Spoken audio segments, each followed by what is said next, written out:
This is the Lone Crater YouTube. We hope this video helps.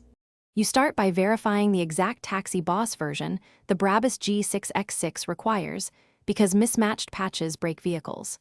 Once done, back up your saves and the game folder so you can recover if something fails. Next, extract the mod archive and confirm any dependency packs are present. Missing files cause missing textures or crashes.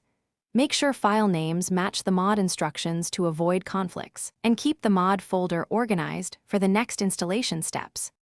Now you copy the Brabus vehicle files into the Taxi Boss mod directory and integrate model and texture packages carefully.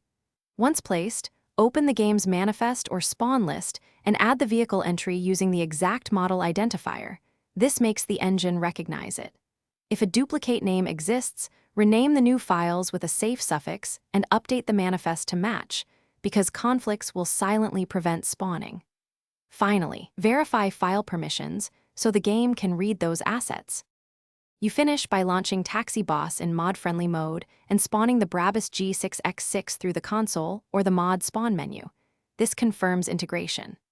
Drive it to test collision, suspension, cameras, and sounds, because visual presence doesn't guarantee proper physics. If the vehicle is invisible, silent, or crashes the game, immediately check game logs for missing file errors, confirm dependency load order, and revalidate file names in the manifest. One key troubleshooting tip: clear mod cache. Thanks for watching. Consider subscribing if we helped you.